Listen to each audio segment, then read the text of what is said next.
And I have a question, like, I know a little bit of this has been covered, but if you can maybe make some suggestions on how you recommend I or another writer go about organizing like readings or selling a book at bookstores. Uh, my book is like set in Long Beach, and so Southern California, but I live in Oakland now, and I'm hoping to do some like on the ground promotion uh, in places where people could gather and like do a reading and maybe like sling some books, and then hopefully put some books on people's shelves. Mm-hmm. And then also I have a question about like soliciting reviews from journals online or something. Like, do I send them, is it like standard to send an actual copy of the book, or can I send them like a good looking PDF file of like the manuscript copy that's all formatted and like looks nice? What would you recommend? Are you self-publishing? I'm publishing with a friend, essentially, yes, but it's not me that is doing this. I have a friend who has a kind of like, he's published his own books and he's published some other people's books. And so he's got some experience in putting this together. Okay. It's going to have like an ISBN, it will be online and these sorts of things. But yeah, one step away from, I guess, self-publishing. Yeah.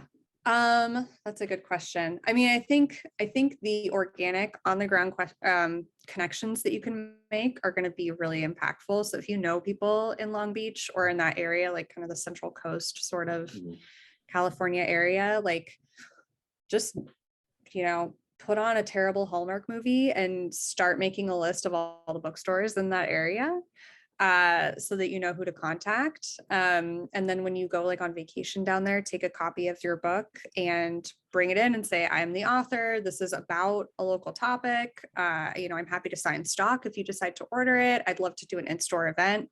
So you can kind of offer them like tiers of options. Like I can sign stock because signed books are going to sell better than unsigned books. I can do an event. I'd love to do a speaking thing. This is another good opportunity for like a reading guide. Or if you know people in the local community who could do like an interview kind of situation, where someone interviews you about your book. Let's say, I mean, I'm just going to make this up, but like, let's say there's a surf shop owner who, and surfing is part of the book because it's Long Beach, I'm making this up. The surf shop owner can interview you in the bookstore about your book, and then you get the surf shop people and the bookstore people too. So you're like expanding it in that way, and it makes sense for the community. There are also, if you are working with a distributor, like someone like Ingram or IPG or something like that, they will be able to get books into specialty stores. So like bookstores are going to be able to order the book really easily. But if you have kind of the copy and paste information of my distributor's Ingram, here's the phone number to order copies of my book, for places like, again, like a surf shop or a record store, if your book has a music element in it, those places where they only take a few books, so they may not be used to it, just make it, again, like I was saying with the bullet points, make it as simple as possible. Oh wait, what was the other part of your question? Just if I'm going to be soliciting like reviews from, say, like, I don't know, Yeah, online can you send journals a or little, PDF? yeah. I think Sharon probably knows a little bit more about this than I do. I would say have a watermarked PDF of your book ready to go. And that's always good for outreach. You can like minimize it so it's a file size that doesn't get in anyone's inbox.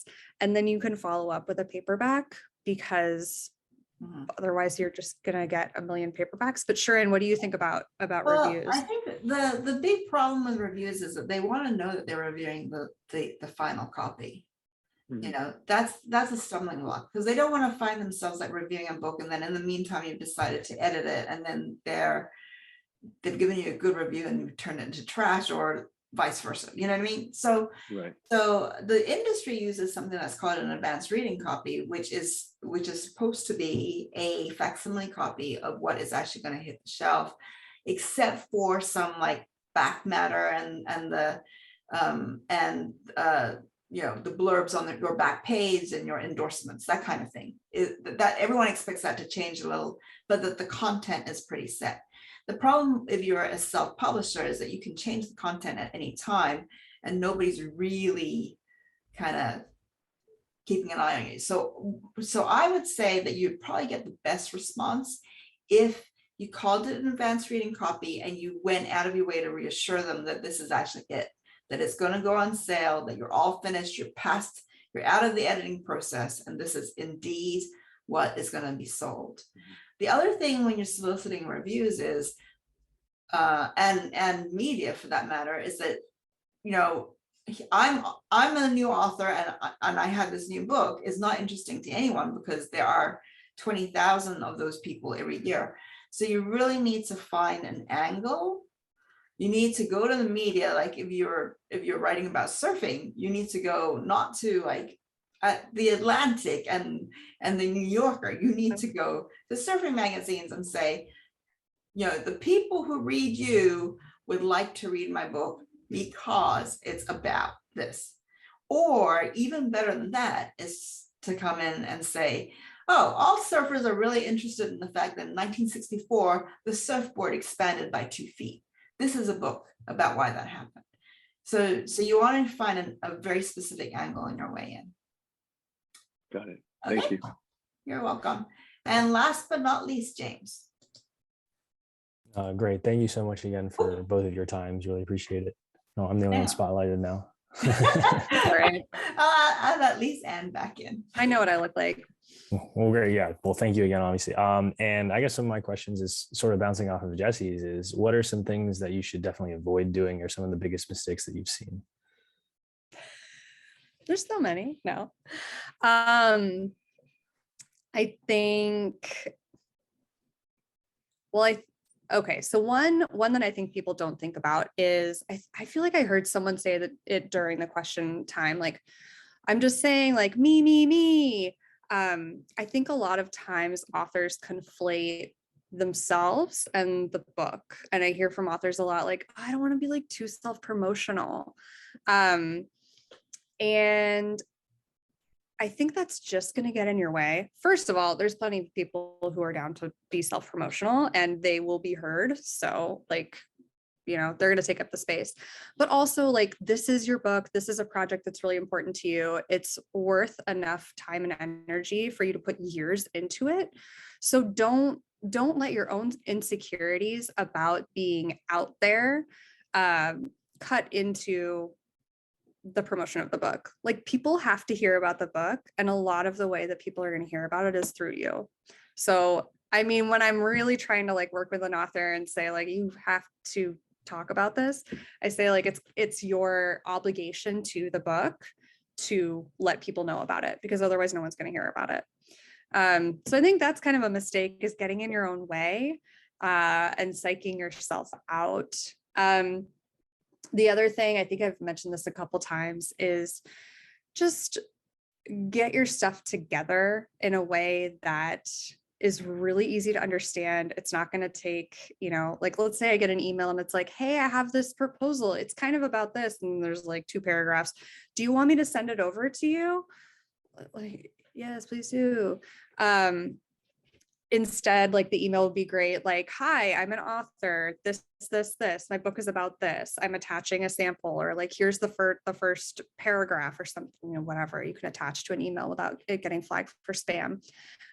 Make it as easy as possible, because even if people want to be supportive, they only have so much time. And like Sharon said, there's like 20,000 of you and one of them, or like 5 of them.